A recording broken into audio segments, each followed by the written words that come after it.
It's a humming kind of day. I love it. Ah, I just submitted an offer, so I'm humming. Nice. Way to go. Okay, so here we are, the 7-day look-back report for November 7th. And as of 30 minutes ago, here are the numbers over the last 7 days in PPAR. We're looking at the column. I'll make it full screen back there. There we go. 199 new listings. Average price of 528,000, median price of 450,000. 170 under contract, 512,000, 425,000 average and median. Days on market 43. Total sold 171. That was a bump because of the turnover of the month. Everybody closing out on the 31st that actually reported in after that. 516,000 is the average, 460 is the median, 37 days on market, which that dropped. Withdrawn, expired, canceled, here you go. 131. 605 as the average, 526 as the median. We knew, we saw that coming, and we knew that that was going to be a big number. So if you look at total inventory, it dropped 2147 as the total inventory. Week over week change, a drop of 14 from last week, and a lot of that has to do with that withdrawn, expired, canceled number. 4 week change is still up, so we're still up when you look at the last 4 weeks. 47 more properties on the market in El Paso County than 4 weeks ago. If you remember, we saw a similar action for inventory because of withdrawn, expired, canceled bump at the end of last month. And then we said, but we're not gonna go down yet. We're gonna keep going up. And then you're gonna see these bumps down at the end of the month, every month when that turns over. So when you look at how these numbers are averaging out, you've got a 1 year average, a 6 month average, and a 4 week average that we're pulling from these numbers. And so when you look at the last 6 months versus the last year, biggest thing to take away there, we've got significantly more sold properties over the last 6 months, significantly more listings over the last 6 months as compared to the last year, but that's to be expected because over the last 6 months we've been in the heavy activity season, and so you would expect to see those numbers up. When you look over the last month compared to the last year, so just let's say over the last 4 weeks, over the last really just October into November, 29% reduction in pendings and under contracts over the last month versus the last year. That's a huge drop, right? 17% less properties, sold properties over the last month as compared to the last year. So there are definitely some takeaways that you can go to your clients with. You've got more new listings. That number continues to be higher. A lot more withdrawn, expired, canceled. Almost 30% more withdrawn, expired, canceled over the last month. And so inventory has continued to go up. There are less properties going off the market for pendings and solds. That sounds like good news for buyers, right? So you can take this data, go to your buyer clients and say, I was just digging into the data this morning.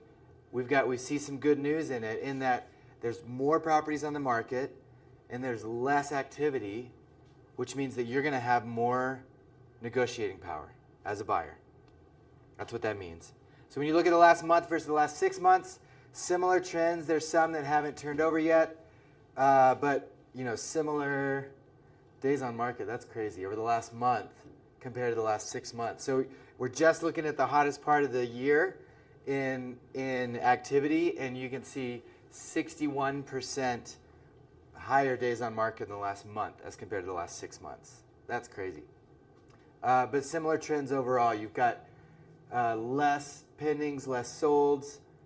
In the last month, you have less. So you can see the drop in new listings really clearly there in the 1 month versus the 6 month. And then when you can look just at the 1 That's week. not like shocking going into No. November. No, not at all. No, this is exactly what we knew would happen. The thing, when this number will really start going down on a month, on a 4-week change, that's the thing that we don't know yet.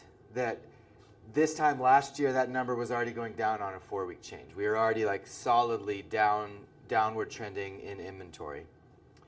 I want to show two more things though. Interest rates continuing to ease a bit, come down 0.5 point in the last week. You've probably heard from your lenders. If you have people under contract, be sure and get them in to possibly have a revaluation of that loan. They could probably get a better interest rate than they did if they locked a couple weeks ago. And we're expecting this to continue to ease a bit as the Fed, we talked about this last week, the Fed solidly said we're not going to raise, we're seeing a long pause ahead, and the market just dropped. I mean, the financial markets skyrocketed, but the mortgage rates dropped significantly last Wednesday, Thursday. Okay, this is what I want to dig into today for a few minutes. So this is just the sold property, or sold, what am I trying to say here? What am I looking at? Hold on, I put this together a while back. Which data is this? This is 1 month versus 1 year. 1 month versus 1 year. So this data is looking week over week. You can see the dates going across the top. Week over week, 1 month versus 1 year. So comparing the last month, last 4 weeks versus the last year. And so when you're looking at the same data side by side, and its gradient based on how far up or down it is, you can really clearly see where the market is moving. You can see the movement better when you do this side by side. So you can see the numbers, like even 6 weeks ago, we were still significantly up in listings. And you can see those numbers just steadily dropping. Opposite being true with pendings and under contracts. You can see that number steadily going up. It was already up and it's steadily going up. Sold properties, which is 4 weeks delayed from pending under contract, even more so. So with that being true, where can we expect sold properties, the number of sold properties, to continue going when you see where pendings and under contracts have been going? Where can we expect to see sold properties going? Even more negative, right? And so you can... So pending and under contracts is down 30%. It's down 30% in the last month as compared to the last year. Wow. That's a big number. That's a big number. Yep. And Do you attribute any of that to us going over 8%? 100%. Back down, we might see a little... So two factors that are both compounding. Seasonality of the market. Pendings and under contracts are always down this time of year. Yeah, but we're looking at just that last year, though, right? Like we're not looking. No, we're looking at over the last year. This is not year over year. We're not looking at this. We're not looking at October 3rd versus October 3rd last year.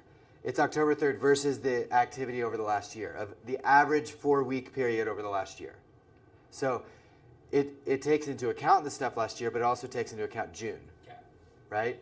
And so you're just looking at really trend of the market, where it's moving. And you can see heavily moving downward. I think that number will go up now that the interest rates have come down. But this number right here, this 29% down, is going to show up in sold properties in about 3 or 4 weeks out. Yeah. There's going to be a massive dip in sold properties. And you can Well, see... it's already trending down. Right, exactly. And if we went back further, if we went back 3 or 4 weeks further, you would see these numbers up here in pendings and under contracts.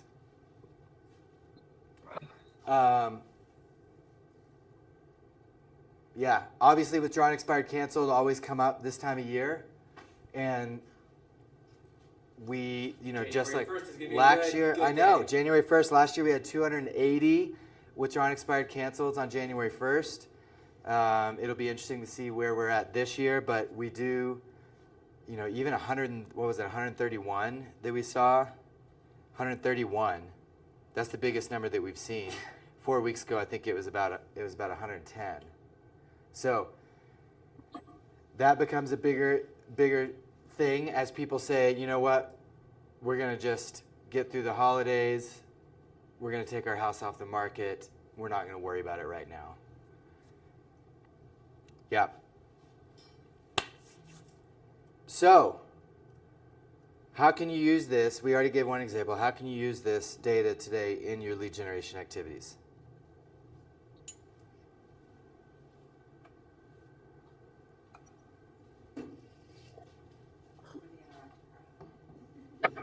What's that? We're the interactive. Yeah. Well, I think it's a huge story to tell for your buyers. Like you have less competition, you have less stress during the process, the rates More are starting options. to come down. Yes. Yep. So you've got more options, and you've seen days on market going up.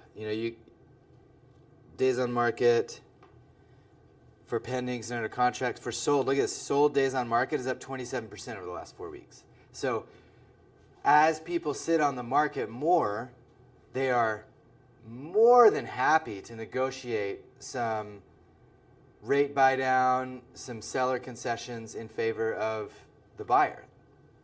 That goes hand in hand with more options, less competition, more negotiating power. All three of those things are true. And if you have a client who's been on the fence, who said, rates are too high right now, I'm good. I'm just going to sit here for a while. I'm not really paying attention that much anymore.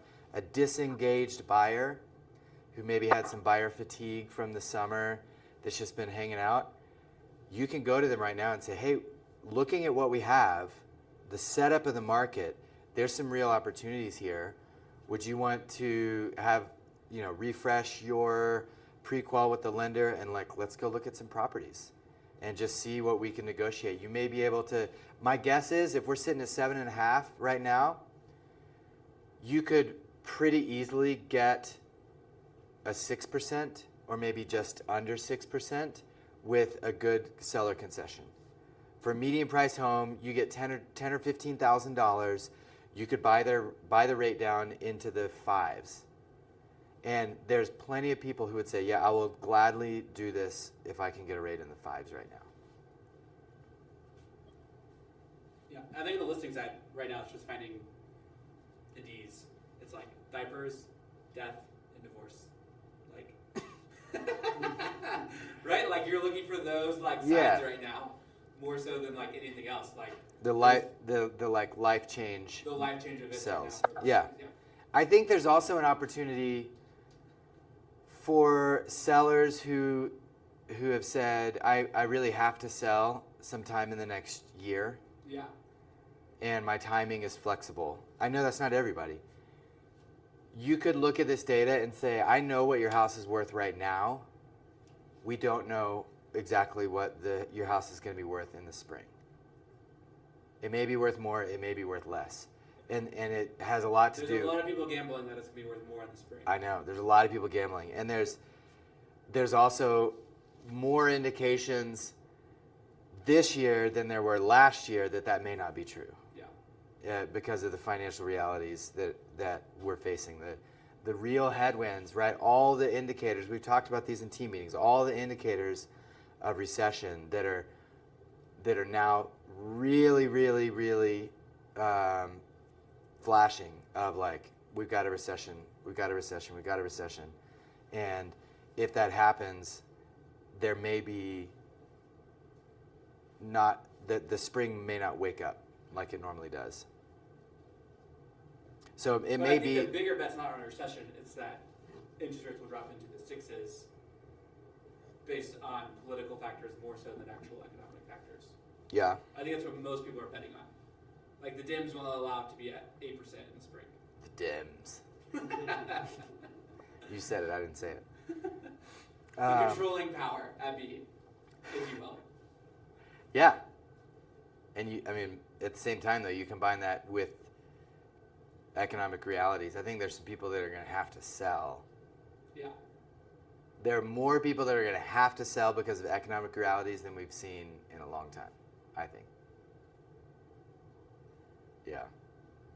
Someone has to eventually dodge credit card debt. Someone has to. Anything else? Anything from the peanut gallery back there?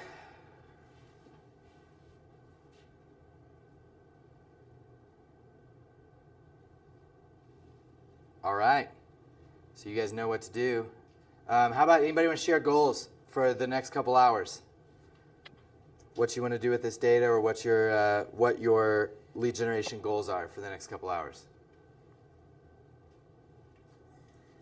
I'm shooting for 10 contacts 10 contacts. by 11. Any appointments? Yes. 2 appointments. Braylon's like, if I talk to 2 people, I'm Yeah. setting like 2 appointments. I'm setting 10 appointments, baby. Alright. 10 and 2. I like Let's it. appointment at 10:30, so hopefully I will set an appointment before them. Set an appointment. I'm before gonna 10. touch base with my VA buyers and see if I can stir the pot and get them to start looking at some houses again. VA buyers Yeah. have the best potential right now to buy. Yeah, with exactly. snowballs. Yeah.